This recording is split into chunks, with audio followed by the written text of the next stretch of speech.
Istanbul is Turkey's largest city. It's the heart of Turkey's business and cultural life. The country's largest port and home to more than 12 million people. Byzantium had a superb location on the Bosphorus, the broad strait that connects the Black Sea with the Sea of Marmara and the Aegean. Roman Emperor Constantine I chose Byzantium as his new imperial capital. He ordered his builders to construct a great city of wide boulevards, spacious public squares and grand palaces. It was designated as the New Rome in 330 AD and named after him, Constantinople. 2 centuries later, in 537 AD, Emperor Justinian the Great inaugurated his greatest building project, the Church of the Holy Wisdom, or Hagia Sophia. Set on a hill overlooking the Bosphorus, right where the pagan temple of Byzantium once stood, the great church was the largest and most magnificent building in the entire world at the time. The Byzantine Church of the Holy Saviour of Ankara, built in the 11th century, is very different. A small, beautifully decorated church that was built as the centre of a monastic complex. Located near the city's massive land walls, it boasts the finest Byzantine mosaic in the entire region. The frescoes in the Paracelsian chapel were the product of a new Byzantine art movement, which paralleled the Italian Renaissance. The church is now a museum. Near Hagia Sophia was the city's hippodrome, a place for public games, tournaments, chariot races and special events. Along its spina, or central dividing line, are the great relics of the past. An Egyptian granite obelisk brought by ship from the Nile. A bronze serpentine column, once topped by 3 serpent heads. The column of Constantine, which in Byzantine times was covered in plates of gleaming bronze. The armies of Sultan Mehmed II conquered the imperial city in 1453, putting an end to the Byzantine Empire. The Ottoman sultans beautified their new capital, constructing great buildings that rivaled those of the Byzantines. The Blue Mosque, built by Sultan Ahmed I in 1616, was set next to Hagia Sophia so that people could compare the 2 artistic achievements.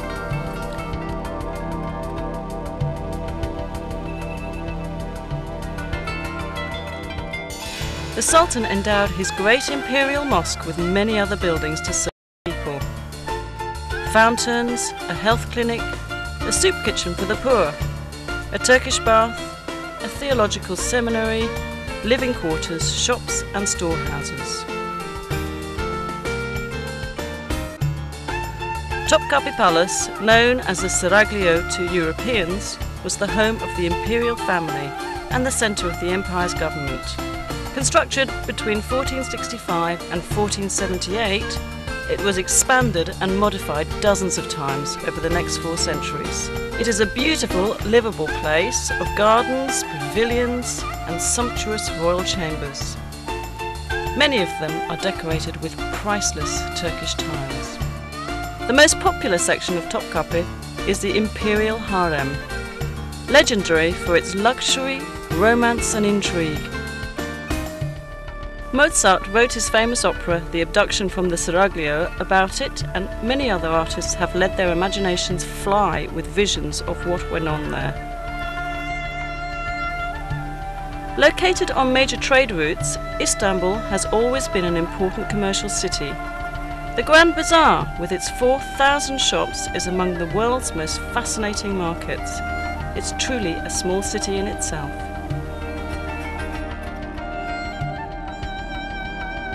Nearby on the Golden Horn is the Egyptian or Spice Bazaar, known in Ottoman times as the place to buy exotic spices and herbs to be used in cooking or as traditional medicines. Crowning a hill overlooking the city is the Süleymaniye, or Mosque of Sultan Süleyman the Magnificent, the largest of Turkey's imperial mosques. Built for the empire's greatest sultan, it is the masterwork of Mimar Sinan, Turkey's greatest architect.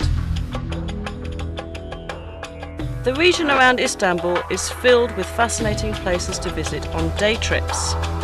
Take a fast ferry boat voyage south across the Sea of Marmara to visit Iznik, known in ancient times as Nicaea. Iznik is known today for its agriculture, but it has a deep romantic history. Ancient Nicaea was an important political, cultural and commercial city surrounded by powerful city walls which survive to this day. The early Christian church held two important ecumenical councils here. At the first council of Nicaea, held in the year 325 at the church of Hagia Sophia, theologians set the stage for the adoption of the Nicene Creed. A short drive south of Iznik brings you to Bursa, a large and growing city clinging to the side of the Bithynian Mount Olympus.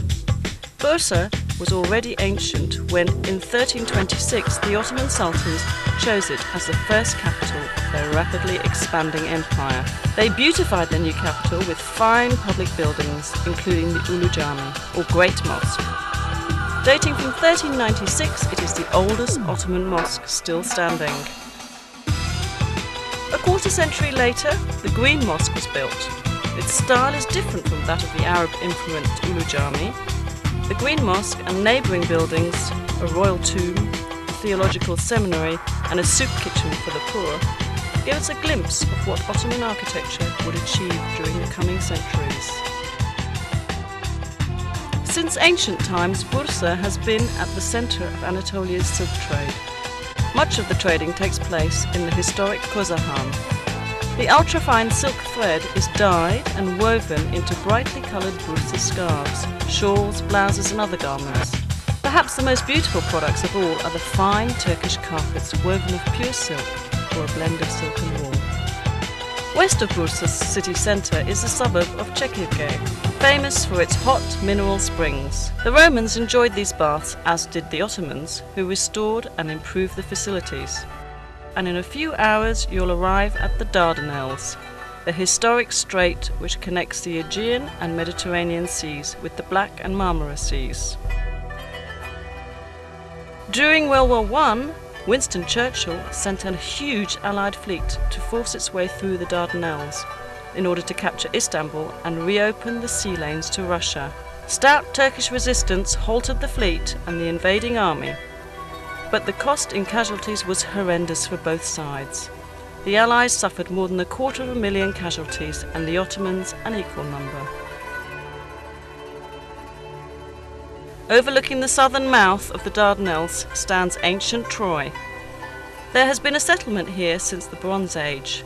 The poet Homer tells us the Achaean Greeks attacked the Trojans more than 3,000 years ago because beautiful Helen had been abducted by a Trojan prince. Modern historians believe the 10-year war was probably fought over control of the Dardanelles. Whatever the cause, the Trojans lost. They couldn't resist dragging the Achaeans' great wooden horse into their city.